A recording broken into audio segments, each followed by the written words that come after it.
Sa probinsya ng Baguio, long range locator, single antenna, pang long distance, pang malayuan. Complete load na rin po yan ng mga pang anti-decoy, minerals at iba pa pong sangkap. Pantay po yan. At kapag yan po ay bintahan, doon na po yun. Kapag natapatan mo po yung aura ng gold, ay magaan po ang ikot niya. Magaan po yung pakiramdam.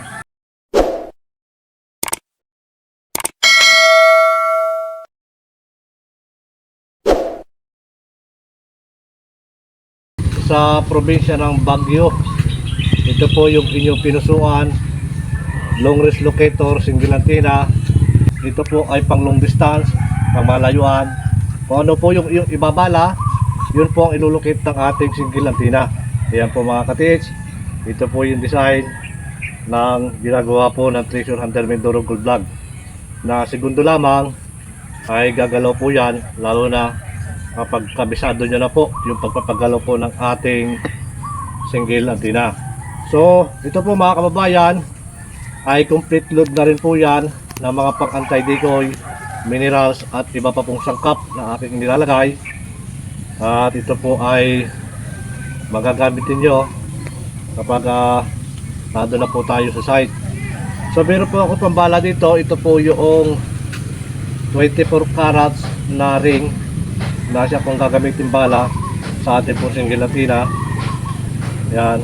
At mahalaga din po mga katits na ito pong ating single antenna, lalo na kapag bago po natin hahawakan at first time po natin dalahin sa ating po mga site, huwag po natin kakalimutan na ang dulo po ng antenna ay ipahid po sa lupa. At ito na rin mga katits, mga kababayan, sa mga nagtatanong po sa akin na ito pong ating load na nilalagay ay huwag nyo na pong idikit doon sa ating pong receiver. Yan po ay kapag inihulog nyo ng ganyan, okay na po yan. At saka nyo po saraduhan, kahit po yan ay pumunta dito sa may takip, kahit hindi po yan nakalapat doon sa ating receiver, ay yan po okay na yan dahil nakaklose na po yan. At ito po mga kababayan, mga katits, sa paggamit na po ng long range locator, single antenna, ay mahalaga rin po yung palad natin ay dapat dikit po sa handle.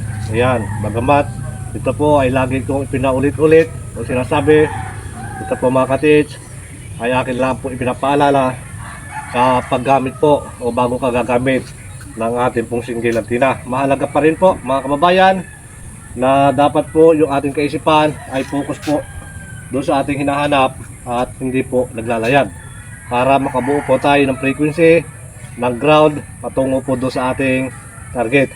So mga kababayan, mayroon po akong ilulukit dito.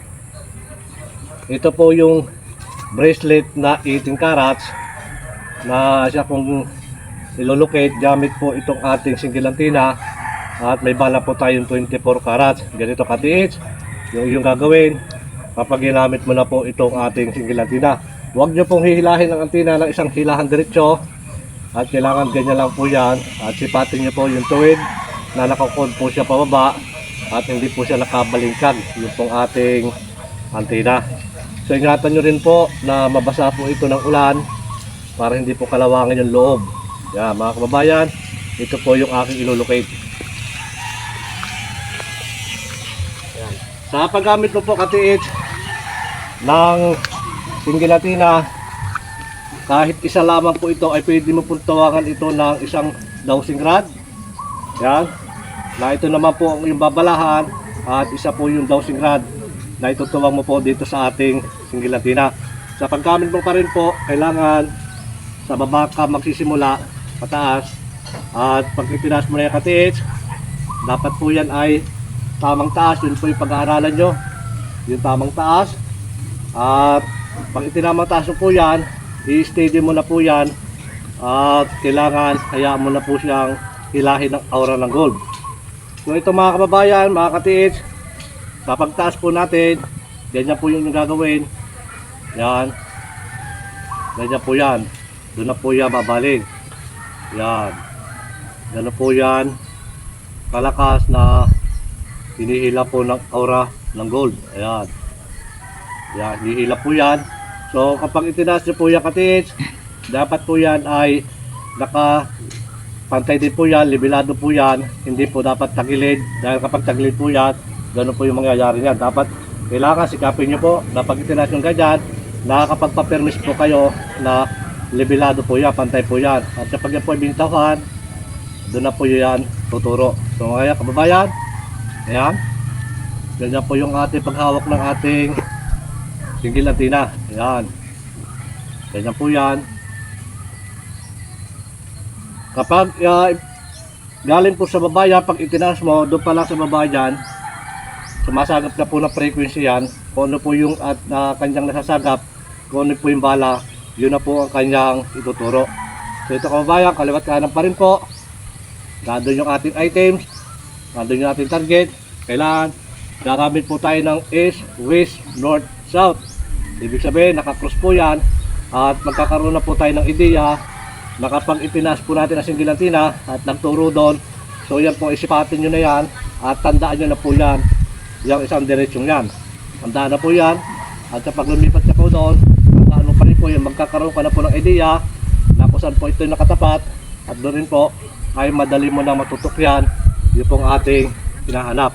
So ito mga kababayan, ayan, yan, ito po ay segundo lamang kapag nakabisado nyo na po yung pagpapagalaw yan ng ating single antenna. Mahalaga po yan, ay malaking isang biyaya na po yan para sa inyo. Ganyan po yan.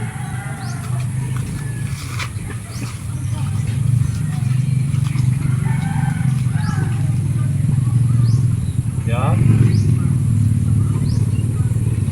pa rin po nagtuturo yung ating single antenna. Yan,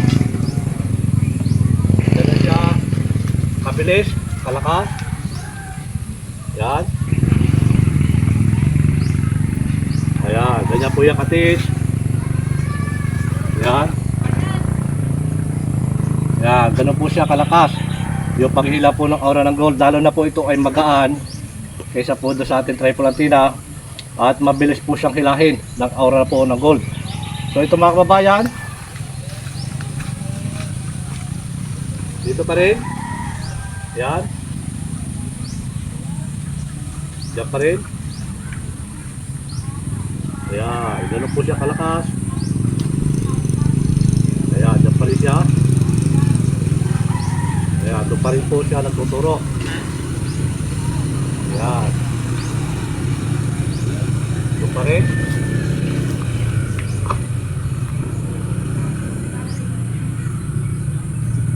Ayan,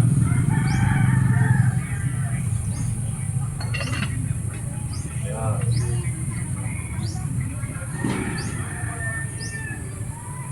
Yan, ganyan po yung paggamit natin sa ating pong single antenna. At ito mga kababayan ay akin pong tatapatan gamit po ang single antenna. So ito po yung sinasabi ko sa lahat po ng ating mga kababayan, na kapag ang detection po yung aura ng gold na itinuturo po ng ating single antenna, halimbawa po ay 1 meter by 1 meter, at nasa labas ka po, kahit na malapit ka na doon sa loob po ng deteksyon ng aura po ng gold, at nasa pagitan ka, nasa labas ka, kapag itinapat mo po sa loob ito, so ibig sabihin hindi pa po ito iikot dahil nasa labas ka pa po ng deteksyon ng aura ng gold. So kapag nasa loob ka na, saka lamang po iikot ito po ang ating single antenna. Hindi po iikot yan kapag natatapatan lamang po nitong ating locator, dahil ang ground pa rin po natin ay nasa labas pa rin po tayo, nagtuturo pa rin po yung ating single antenna. So mga kababayan, kapag gagamit na po tayo ng single antenna, kukuha pa rin tayo ng ground. Ayan, ayan, pagkuha po natin ng ground, diretso lang tayo. At kapag natapatan na po yan, ito pong ating single antenna, ganyan na po yan, magbibigay agad po yan ng signal na siya po ay bumubuo na ng frequency. At kapag nakabuo na po siya ng frequency, tuloy-tuloy na po yung pag-ikot ng ating pong single antenna. Ayan, ganyan po yan katiit. Kapag natapatan mo po yung aura ng gold, ang pag-ikot po ng ating single antenna o triple antenna, improvised box, ay magaan po ang ikot niya. Napakadali po siyang umikot, magaan po yung pakiramdam. Napag-ikot po ng ating anumang klaseng locator. Ayan, ganyan, magaan po yan. Hindi po yan mahirap umikot. Hindi po natin pinaikot yan na pinipilit. Yan po ay kapag tumapat ka na sa item, mararamdaman po yung kanyang pag-ikot. Magaan na po yan. Magaan yung kanyang pag-ikot. So ito pa rin mga kababayan, mga katiits. Ito po yung pinusong ng ating isang katiits mula po sa Baguio. Yan. Wala pa rin sa baba. Yan, ganyan po yan. At doon po yan magtuturo. Yan. Ganyan po yan. Yan. Ayan mula katiits na hilahin po ng aura. Ito pong ating antenna. Ito pong ating locator. Ito pong antenna. Ang siyang lalapit po sa gold. Ayan. Ganyan po yan. Kung ano po yung ibabala mo, kung silver, silver lamang po yung ilulukit ng ating single antenna. Pero hindi mo po siya pwedeng pagsabayin yung dalawang bala.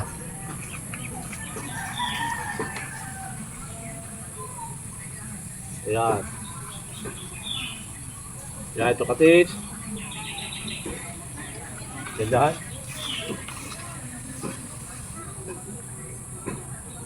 Ganyan pa rin po yan. Yan. Ganyan pa rin, kaliwa pa rin yan. Yan, doon pa rin siyang bihila. Ayan, doon pa rin. Ayan. So ito po sa pangalawang pagkakataon mga katiits, mga kababayan, ay akin pong tatapatan. Ito po ang ating target.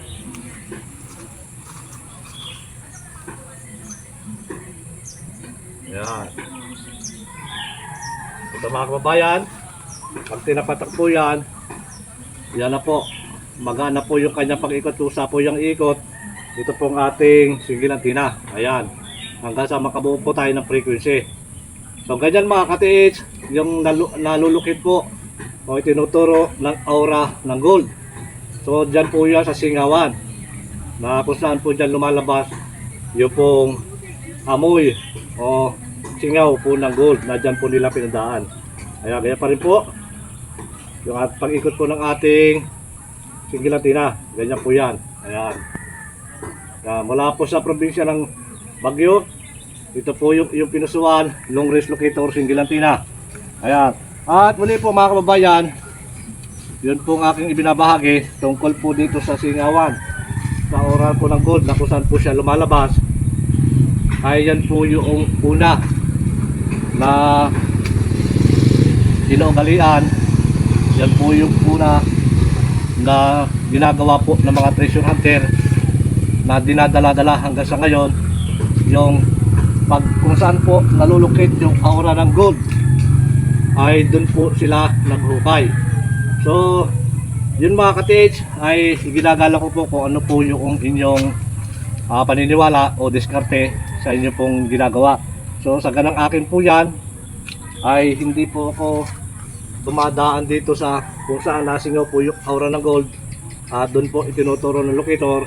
Dahil kapag dyan po ako dumaan, ay sinadya po yan na dyan pasingawin ng aura ng gold at dyan po ay inilagay o ikinamada o sadya talagang tinaktakan yan ng mga malalaking bato na kapag po ang mga tao magti-treasure at naghukay po sa lugar na kung saan po nasingaw yung aura ng gold, ay mahihirapan po sila sa pagbaba sa ilalim dahil sa bato pa lamang ay babakbakin po nila yan. Pero iisa rin po ang kalalabasan yan kapag lumalim ka na at inabot na ilang taon yan, ay kawawa naman yung ating pinasir, lalo na kung siya ang gumagastos. So yun pa rin ang kalalabasan niya mga katiis, na kapag hinukay mo yan, nandiyan na po yung tagal ng panahon na pagdating mo sa ilalim, dapat ini-estimate mo pa rin po yung lalim niya kung gaano siya kalalim yung hukayin, at hindi po pwede tayong lumampas sapagkat ang aura po ng gold, ang singawan ng gold, ay mayroon pong tubong lupa na tinatawag na naka-letter L po yan pagdating sa ilalim. At yan po ay kung isang halimbawa mga katiits, na ang kinababaunan po ng gold ay sa posisyon kong ito ay malayo po yung ginawa nilang pasingawan. Doon po yan. Kung ginawa po nila ay 10 meters o 15 meters mula po dito kung saan nakatapat po, nakabound po yung items, ay mula po doon sa layo yan. Kung halimbawa po 15 meters, doon po nila pasisingawin yung aura ng gold. So mga kababayan, mga ka-TH, ito pong kaalaman na ibinabahagi ko ito ay hindi ko po pinipilit na gawin ninyo, pero yun po yung aking diskarte at yun yung aking ginagawa para mas madali po ako makapasok doon po sa deposito. At ito po mga kababayan, kapag dito po yung deposito na kusa na dito po sa ilalim at doon po pinasingaw, nag letter L po yan. So ibig sabihin may swerte na po natin pag naandun na po sa akto na yun, sa dulo ng letter L. Pag wala po doon, didiretso po tayo ng pababa 1 meter and a half at naka-slide din po yun. So ang bawat magbabaon po, ang mga hapon, ang mga general, sa apat po na yan ay may kanya-kanya po yung direksyon, degrees, na kung doon dapat po sila magbabaon. Hindi po sila pwedeng umiba ng degrees sapagkat ang iba pa po nila mga kasamahan ay may kanya-kanya ring degrees o direksyon ng pagbabaon. So mga kababayan, mga ka-TH, maraming salamat pong muli sa inyo lahat sa patuloy na nanonood po ng aking mga in-upload na video. Shout out po sa inyo lahat. Pagpalain tayo ng maraming biyaya at higit po ang isang magandang kalusugan. Mula po sa probinsya ng Baguio, ito po yung pinusuan, long range locator, single antenna. Maraming salamat mga ka-TH. Mabuhay po.